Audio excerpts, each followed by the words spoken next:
having each of you with your teams to present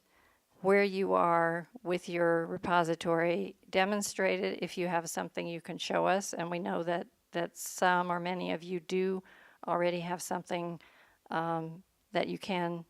demonstrate and show. And this is also an opportunity for you to talk about maybe what challenges you might have faced in getting to that point, what challenges you feel you still have to overcome to get your repository fully functioning, you know, what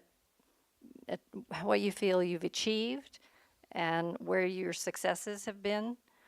So it's then another opportunity to hear and to learn from each other, because this was kind of a centerpiece when we asked you we asked you if you felt this meeting was a good idea, and if so, what you most wanted to get out of it. Most of you said you really wanted the opportunity to learn from your colleagues.